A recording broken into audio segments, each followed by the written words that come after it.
بسم اللہ الرحمن الرحیم۔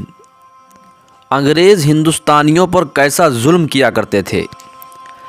دوستو، جب انگریز 17ویں صدی کے شروع سے اس ملک میں آنا شروع ہوئے تو سب سے پہلے ان لوگوں نے یہاں ایسٹ انڈیا کمپنی کی بنیاد رکھی اور پھر دھیرے دھیرے یہاں کے بادشاہوں کو آپس میں لڑا کر الگ الگ علاقوں پر قبضہ کرنے لگے۔ کچھ ہی سالوں میں انگریزوں نے ہندوستان کے ایک بڑے حصے پر قبضہ کر کے اپنی حکومت جما لی۔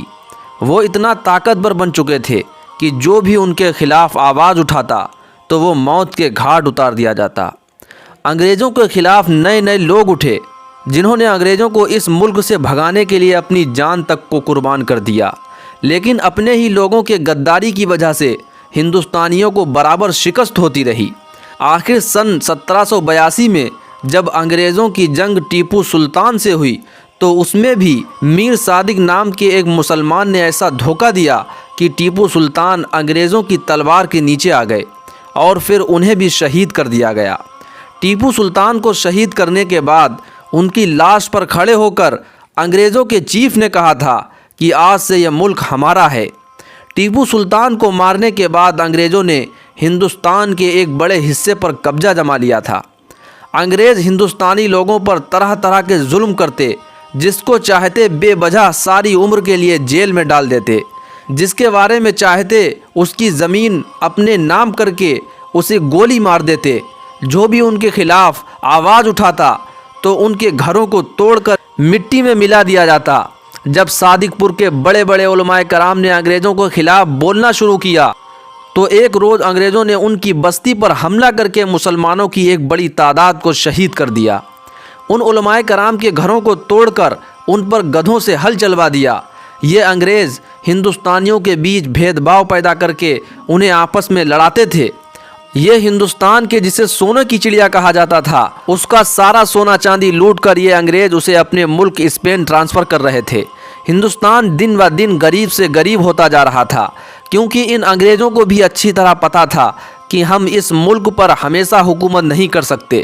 اسی لیے انہوں نے اپنی ساری کسر نکالنے کے لیے ہندوستان کے ایک ایک قیمتی چیز اپنے ملک اسپین بھیج دی اور آخر میں اس ملک کو ایسا کنگال کر دیا کہ 1947 کی آزادی کے بعد 20 سال تک یہاں کے غریب لوگ دانے دانے کو ترستے رہے۔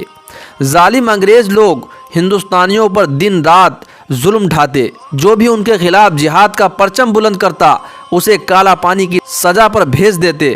1857 کی جنگ مشہور نواب بہادر شاہ ظفر کے زیر نگرانی ہوئی تھی۔ ان کے 19 لڑکے تھے۔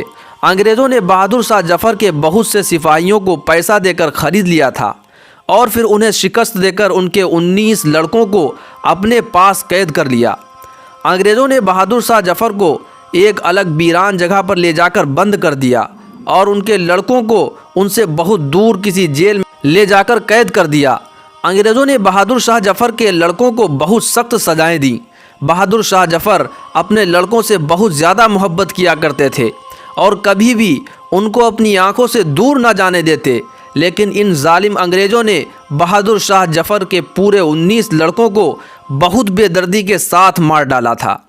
کئی مہینے گزر گئے، بہادر شاہ ظفر کو اس بات کی خبر نہیں تھی کہ ان ظالم انگریزوں نے میرے بچوں کو مار ڈالا ہے۔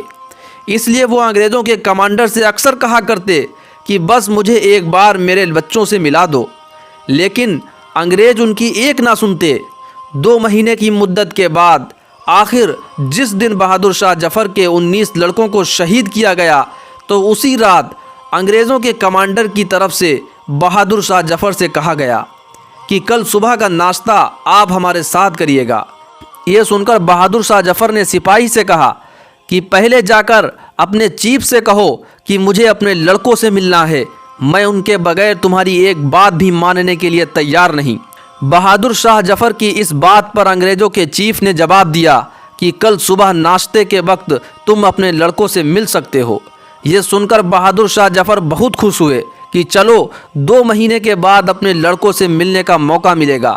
کسی طرح وہ رات کٹی اور پھر صبح سپاہی بہادر شاہ ظفر کو لے کر انگریز کمانڈر کے دربار میں پہنچا۔